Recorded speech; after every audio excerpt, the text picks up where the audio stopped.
Hi people, thanks for coming to the channel.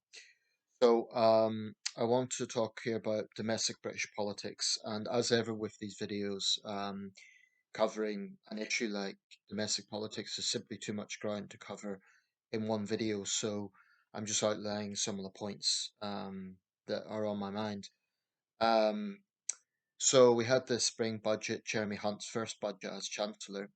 Um, I never microanalyze budgets as much as I should really, because the thing is, politics and economics has a huge overlap, and admittedly, economics is one area I need to do a lot more work on, just to become more familiar with it as a subject.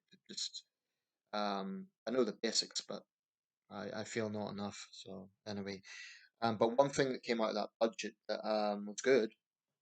Um, was that they're getting rid of the work capability assessment for claimants. Now, this is, if you're not familiar, basically it was a test that was used to assess unemployment claimants, particularly disabled unemployment claimants, to see if they were fit to work or not. And it was notoriously controversial because it was degrading. You know, what it done was it basically put the people on a pedestal and they had to prove themselves. And I think a lot of people felt very badgered by it, and I have no doubt it directly and indirectly led to suicides. People already under strain from their health problems were being basically harassed by government bureaucracy. Um, so you know that is something that I definitely am pleased to see the back end of.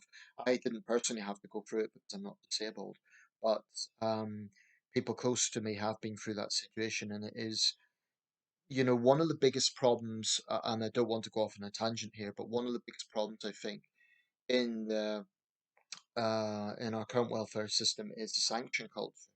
This may be the left wing side of me coming out, but um, you know, the Tories have long sort of wanted to show that they're tough on the unemployed, like, oh, you know, strivers versus scroungers and all of this. And most senior Tories will not use those terms, but I think the implication is basically we need to be tough on the unemployed. I get the basic principle. If you're getting money from the state, of course you have responsibilities, but unemployed people are not criminals and should not be treated as criminals. It's constant sort of these constant threats of sanctions. I do think there is a major sanction culture at the DWP where job centres are far too quick to sanction people. You know, scenario, someone has an appointment at 9 o'clock, they're 2 minutes late, then they could potentially lose money. I think that's appalling. Um, you know, even in a workplace, you wouldn't lose a job for that. So I think it's that sanction culture is far too liberally used, and it's degrading and it's wrong. So anyway, if nothing else, that's one good thing. The end of work capability assessments. I still don't believe the Tories' record in this is anything to shout about. But anyway, that's that. That's already 3.5 minutes. But it was an important issue. Okay, I want to talk here about the Labour Party because as it stands, you know, Labour is well ahead in the polls, and they have been for a long time, to the point where it seems quite likely that Labour will win the next general election. You know, in a mid-parliamentary term, the governing party almost always has difficulty, and there's always a bounce for opposition. But here Starmer's enjoyed a bounce for quite a long time now. This hasn't been like a passive thing. Labour has been consistently ahead in the polls. So clearly Labour and Starmer as leader is doing something right. The question is it that Labour is popular, or is it that the Tories are in such a mess? I do think their internal fighting hasn't helped. I think the fact that you have one Prime Minister who's facing criminal investigation and whose ego seems to go above the party, Boris Johnson, and then another prime minister who was a disaster, Liz Truss. Um, I think their legacies are still kind of ghosts over Rishi Sunak. In fact, I think it was either the New Statesman or the Spectator had this captivating front cover which showed Rishi Sunak being haunted by the ghosts of Truss and Johnson. I think he's starting to come onto his own now. No doubt he will have seen this budget as that. I mean, yeah, it was Jeremy Hunt's budget, but Prime Minister is always associated with the budget. Um, and I was reading in the eye that the Tories may try to pitch Sunak as presidential. In other words, if he can manage to sort of come across as quite a decent Prime Minister, or at least have personal integrity on some level, that's questionable given previous situations. But I don't think he's as controversial as Boris Johnson, not even close. Um, and I think he's more stable and trusted than Liz Truss. So Sunak's not in the worst position. He's in a bad position in that he's leading a party that is, really struggling in the polls. But it may well be, a parliamentary term is a long time, and a lot of things can happen between now and 2024. But anyway, assuming Labour wins, assuming Labour keeps up its momentum and the Tories, keep infighting or Sunak messes up in some big way, then, Labour's going to be the next government. I personally think it's going to be like 1992, where it's expected that Labour will win, but they don't. In 1992, Major actually got a landslide. In fact, he got more popular votes than any prime minister in history, I think, before or since. Um, Although he wasn't personally that popular, and the Tories were definitely not popular, but there was still a bit of unease about Labour at that time. It took another 5 years for Labour to get into power. So that would be a real bittersweet thing for Starmer to swallow, but some of it would be of his own making if that were to happen. And I have misgivings about A, the Labour Party, and B, Keir Starmer. And of course, they're closely related. The leader does somewhat guide a party. There's been a long-standing debate in this country over what extent personality plays a role in politics. I think it does. I think whoever the leader is definitely plays a role. I wouldn't totally dismiss that. We may not be a presidential system, but I do think it plays a role. So let me start with the good points. Starmer did act quickly on the anti-Semitism issue, and he deserves credit for that. Jewish communities have praised him for that because he did act quickly. He took the problem seriously. Corbyn seemed to do too little too late, and was too closely tied to some people that were outright anti-Semites. Now, I don't believe Corbyn was personally anti-Semitic. I don't believe that, but I do think he was too close to some people who were. Um, Starmer recognised that was a problem and he acted quick on it. I also have no problems regarding foreign policy. In fact, I think Sunak and Starmer are not that different. And to me, that's a good thing because they both have quite a level headed approach to foreign policy. They're both strong on Ukraine. They're both resolute about standing up to Russia and China. So I don't think there's that much difference between them in that area. And I'm quite that's not to say, by the way, Sunak's perfect, but I think he's better than Johnson when it comes to China. But yeah, I have no big concerns about Keir Starmer in terms of foreign policy. If Jeremy Corbyn had been Prime Minister, that would be a serious, serious concern because of his consistent anti-West worldview. And the more I think about it, the more I think it's abysmal, appalling that a man who is so consistently anti-West wanted to be Prime Minister of this country. Nonsensical. Um, there has never been an occasion where Jeremy Corbyn has backed the UK ever over a foreign adversity. It's always a case of, blame the West first. So I do think Corbyn's foreign policy is dangerous. I think it's far left and deluded. Um, it's fine for very hard left students or, foreign autocrats, but I think for a British Prime Minister, Corbyn would have been an absolute disaster. So when it comes to foreign policy, I'm quite comfortable with Starmer. I have no big concerns there. Um, and he has been consistent in this. He has consistently spoken of the need to get tough with Putin, to get tough with China. And he hasn't even done a Justin Trudeau. Justin Trudeau absurdly recently claimed that anti-China narratives equated to racism. Uh, Trudeau really is the woke prince, and there's times he needs to just put a plug in it because that's nonsensical and stupid. and counterproductive. Um, so I'm going to focus on domestic things because that's where I have concerns about Starmer and the Labour Party. Um, you know, I'll say this as a caveat. I think I would be prepared to vote Labour if Labour focus on the sort of issues that Labour is meant to focus on, workers' rights and areas where you expect Labour to be progressive, like women's rights and so on. But and it still is on some level, but I think the Labour Party still has something of an identity crisis. And I think one problem with that, or one reason for that, is it's a big party. It's maybe the biggest political party in Europe by membership.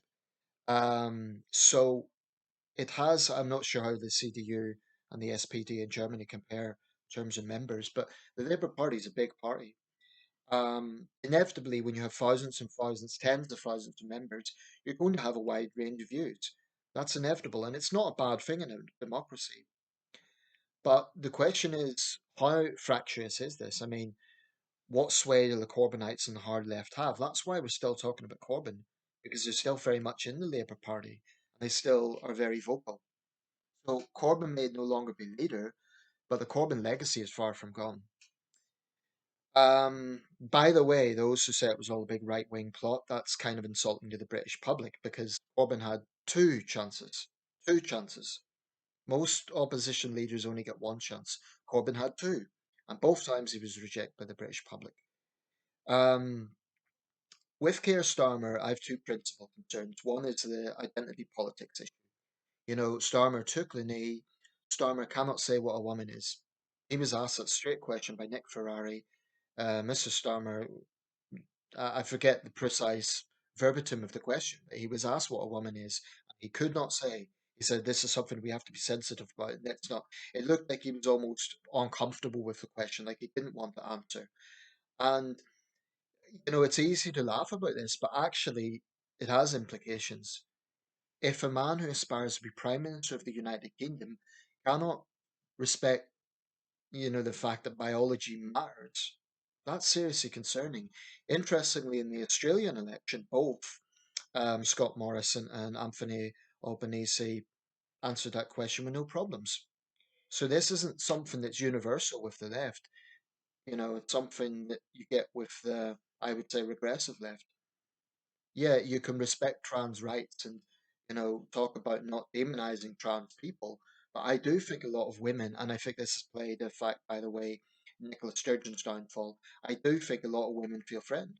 I think they feel that their very existence is being questioned. So biology does matter. It absolutely matters. And Starmer should have the backbone to just say that. Um, or say whatever he believes, but you know, he waffles around this and he cannot give a straight answer to a straight question. And it is a straight question. A woman is an adult human female. That should not be controversial. And the fact that Keir Starmer thinks it's controversial, he took the knee, of course, he was endorsing Black Lives Matter, which again I think was a mistake. What he should have done is, you know, sort of spoken out on police brutality and issues like that. We've had the report recently about the corruption in the Metropolitan Police. That is appalling. You know, I think it's rotten with misogynists and with thugs in uniform, frankly. It doesn't matter if it's 1 in 20 or 1 in 30, it's one too many. Of course, a lot more than one. So I've no problem with Starmer being tough on that. But he can be tough on those issues without fully endorsing a divisive and frankly racist movement like Black Lives Matter. I think for many people, Keir Starmer is far too close to woke ideology. Um, it's a big concern I have, you know, because what woke ideology does is it's a direct barrier to freedom of conscience and liberty. Why? Because you get a situation where people are penalised. They don't go along with the groupthink.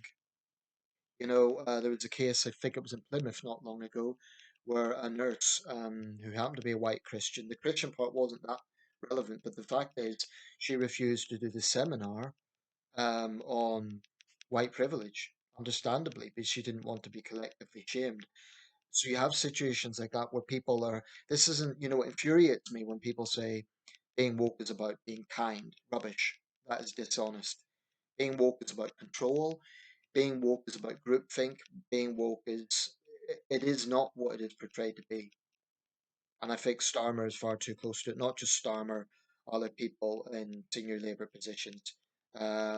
He has to recognise that most Labour voters, frankly, they're not thinking about that. They're thinking about bread and butter issues, living costs, crime, healthcare, that sort of thing.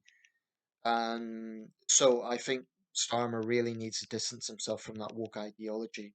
But it's hard because they're quite a big voice in Labour right now, as they are in the American Democratic Party. In some ways, Biden and Starmer were in similar positions, um, although Starmer, of course, is still in opposition.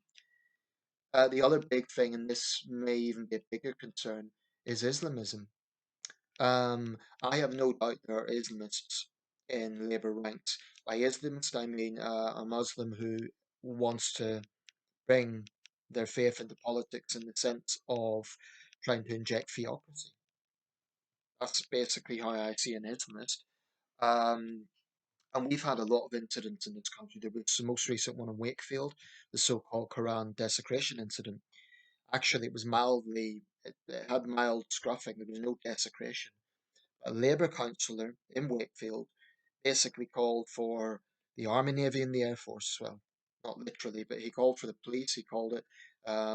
He really, really fueled the flames of this. He later deleted the tweet. Starmer should have disciplined him because at the same time, the student involved was getting death threats. And of course, there was the incident in, I think it was Dewsbury a few years ago, where the teacher had to go into hiding. And almost every time it is Labour councils involved. Starmer needs to get a backbone and speak out on this stuff. He needs to say unequivocally, we do not have blasphemy laws in this country, and it is valid to criticise religion. And any Muslim who thinks that, you know, they can use hurt feelings or sensitivities to make violent threats, um, they're a threat to our society. I'm talking about individuals here. I'm not talking about all Muslims, of course. But I do think there is a serious problem in our society, and I think political correctness has stopped people speaking out on it. The same with the grooming gangs. Now, there was an incident recently. I didn't get a chance to make a video on it, but um, the woman involved, she was proven to be a false accuser. She's got a custodial sentence for that. She destroyed two men's lives. I personally think she should have got even longer. That's despicable. But that doesn't take away from the fact there was an endemic problem for predominantly British Pakistani men involved in grooming, predominantly young white victims, which is, there's a racial component there in which the white girls were the victims. And, talking about this shouldn't be seen as pandering to Britain first or the far right. It's a reality. It's an empirical fact that this happened. There were a few people in the Labour Party and Cryer MP who, to their credit, did try to speak out, but they were called racist. Starmer, again, there's very mixed messaging here. On one hand, he's appeared with a Union Jack behind him, which is good because, the Labour left need to stop treating patriotism like a dirty word. So to me, that was good that Starmer was sending out a message that I'm not afraid to be patriotic. But there's mixed messaging because the Labour left still very much, they have this idea that you can only I don't know, they're just too quick to throw racism around as a concept, and there's a lot of people in Labour ranks, senior Labour ranks, who continue to do this. So Starmer, I think, is far too timid. Hard is a harsh word, but it's hard to see it any other way. Excuse me, my alarm going off. I think he's far, far too timid on too many issues. He needs to be a lot more vocal on Islamist intolerance. He needs to say, this has no place in our society. And as Prime Minister, I will do what I can to prevent it. He needs to accept that there is legitimate views about migration. It's not so much Keir Starmer I'm concerned about, some more hard left figures in Labour ranks who say if you have concerns about migration or you think that there should be some vetting, then that's somehow racist. Um, I haven't even covered the issue of illegal migration. But of course, Starmer has to show that he's different from the Tories. And being opposition leader is one of the hardest jobs in politics. It's not a position I envy. But I think he is far, far too timid. He's far too timid on the issue of Islamist extremism. Yes, there's far right extremism as well, and it's fine for him to speak out on that. I mean, Jeremy Corbyn, Corbyn would always condemn neo Nazis and far right extremism. Corbyn was shamefully silent when it came to Islamist extremism.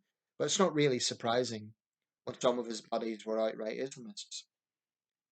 I'd like to see, in order for me to vote Labour, I'd like to see Starmer being a lot more outspoken about these things. He should have disciplined that Labour councillor. He should have said, we do not have blasphemy laws in this country, and people have to accept that. Um, he needs to distance himself from wokeism. Also, crime, law and order. I'd like to see Labour being genuinely tough on that. Starmer and Rayner have sort of vocalised that they're going to be tough on crime, but that isn't enough. Um, and again, in terms of the relationship with the police, it's right that the police are forced to make reforms. It's right that the police face pressure to clean their act up.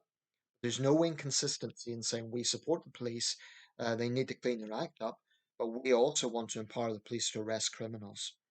And we're going to, toughen sentencing. But this is something I think is, the Tories talk tough, the record is far from impressive. I think sentencing remains far too. So I think actually this is deeper than party politics. I personally feel the issue of justice and sentencing, it gets into a very, very endemic problem where there is a massive gulf between the legal establishment and the government or political parties. And it doesn't matter who's in charge until that gulf ends. And I remember the Ministry of Justice, I contacted them about this issue and I brought up some specifics. And the spokeswoman from the MOD said, excuse me, the MOJ said, oh, we cannot interfere in the judicial process. This is kind of the go-to. Well, I get it. Of course, ministers cannot tell judges what decision to make. I understand that. That's evasive because it is ministers and politicians who set the laws. And it is the Sentencing Council, which is independent, that, advises on sentencing guidelines. I think they're all responsible and they need to stop passing the buck. So, the Sentencing Council will say, oh, it's judges have the discretion to make their own, to focus on these guidelines. Judges will say, oh, we're only following the guidelines. Politicians will say we can't interfere in the judicial process. So at some point, someone has to take some damn responsibility. Anyway, I digress for another video. Okay, this one was longer, but I think it was important. I would honestly think about voting Labour because I think at its best, Labour can be a force for good. I do. But I do not like the obsession with identity politics. I do not like, I was going to say the militant feminism, but ironically, the trans issue now is sort of this ongoing situation between trans activists and feminists. And I actually back the feminists on this one. But I do think Labour feminists have been too anti male for too long, more broadly speaking. But anyway, I may as well say it, I'm a swing voter. And contrary to perception, swing voters are not apathetic. In fact, the opposite. I'm very political. And that's maybe why I'm a swing voter, because I take it seriously. Right, I'll wrap this up. That's my thoughts on the Labour Party right now.